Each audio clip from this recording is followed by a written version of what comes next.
Best drop D riff ever. What's up guys, I'm Mark from Periphery here. We are here in Atlanta, Georgia, and today we are gonna go over some tones from our Axe FX3s.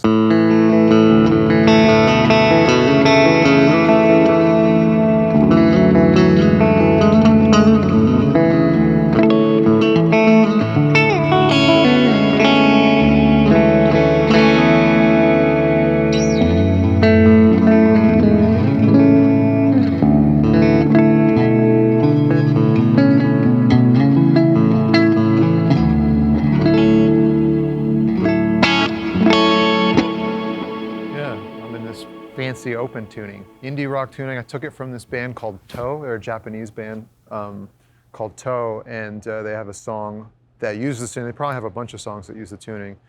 And I was like, what happens if we try and write a metal song in this really happy tuning? Kind of how we wrote Scarlet back in the day off Periphery too. But yeah, that main riff.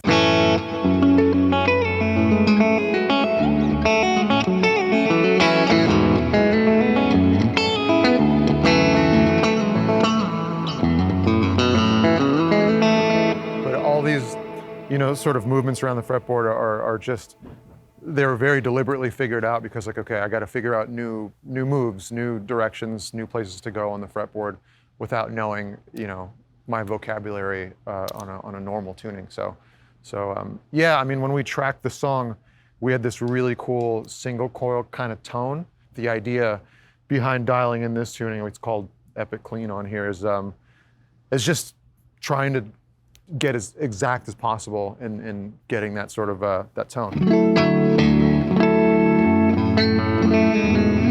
And then the rest of the song, basically 90% of the song is spent on this, it's called Spanky mid gains, kind of a variation on our normal rhythm tone, except meant to accentuate these sort of split coil feature on this guitar.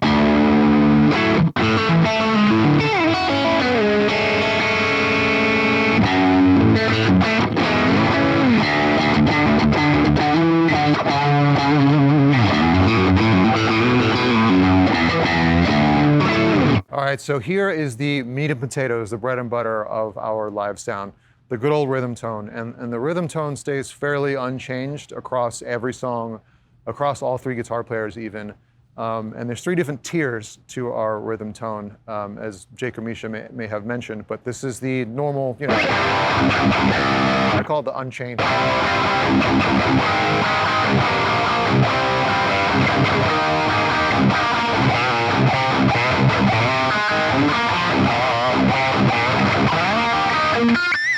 Best drop D riff ever. But yeah, that's sort of, it's an unchained, unhinged rhythm tone.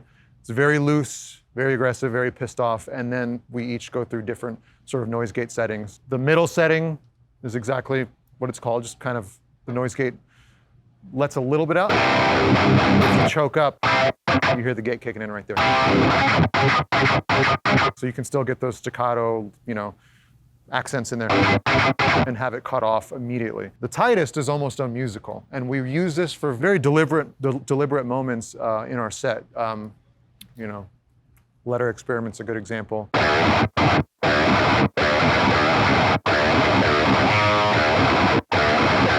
It's for those moments where the pauses and the silence are almost as important as the notes that you're actually playing, So you would never use it for a real notey riff or, a passage with a lot going on. It's for the caveman parts.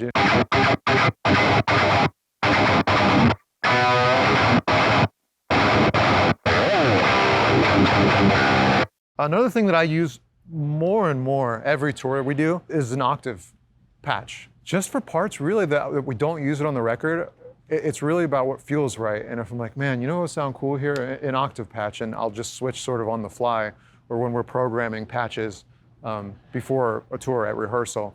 I'll just try it out. And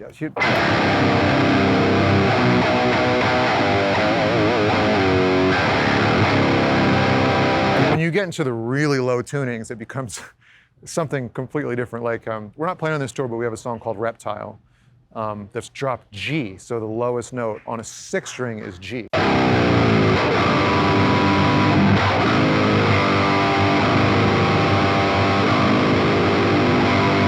So Obviously, this is not the proper guitar to play that because the note's kind of wobbling around, but I mean, just listen to how pissed off.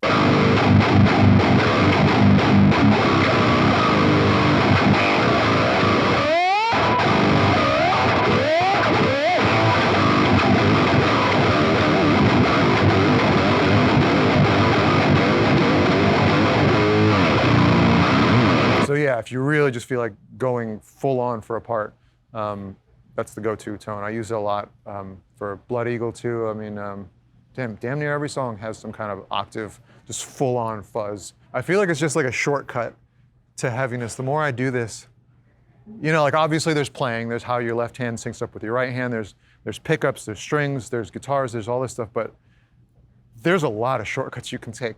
And it almost feels like you're cheating a little bit with something like the Axe effects, like when it comes to programming lasers, pitch drops, all kinds of trickery that you feel like you shouldn't be able to get away with live.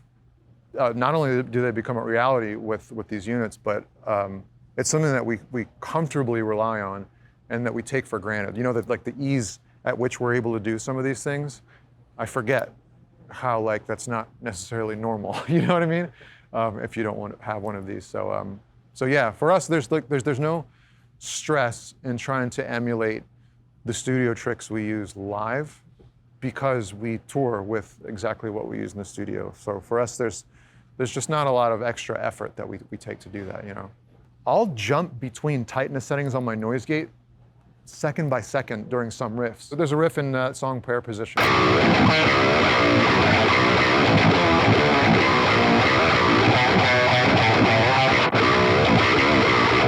For those gaps, I'll program a noise gate setting to just flick forward and then flick right back just so I can get that tightness setting right. And so there's no noise popping out during those silences. And it's, yeah, it just feels kind of not fair. Like I'm breaking the rules a little bit, you know, but I'm not, so screw it.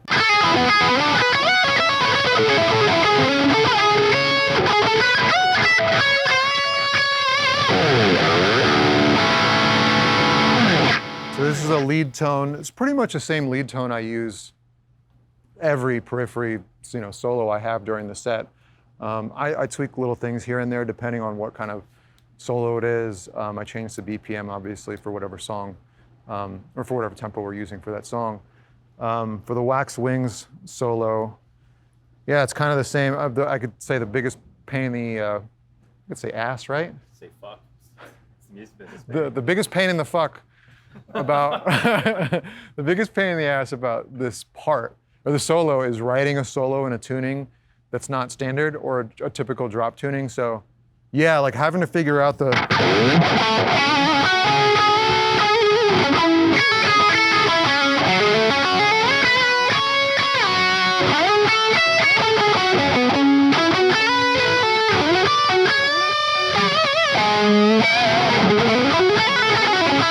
like figuring out moves that work in a alternate tuning or open tuning.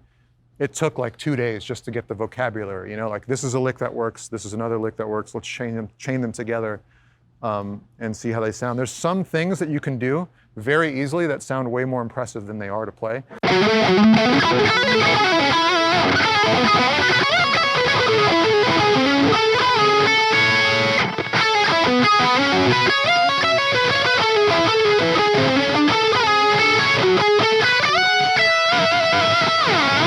Yeah, in some ways it's a huge pain in the ass, but it's kind of cool because you can get some intervals and sort of moves that sound very foreign to the ear. But when you look at it, it's like, oh, that's actually not that tough, you know? So yeah, that's Wax Wings. So one of the tones I'm most proud of in our set, and it's one of those things like when we first dialed in these tones, I think Jake was the one who kind of spearheaded the tones for this song, Satellites. I was like, wow, okay, we nailed. It's not one for one the album tone. I think for that we used some old vintage pedals that Misha had in the studio, but the live tone became something of its own. It's a little cleaner, less vintage sounding, but nonetheless a really beautiful tone.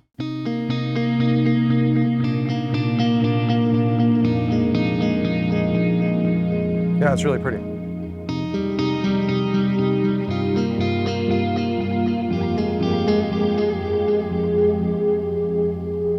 Yeah, and then for the chorus, the type of delay changes.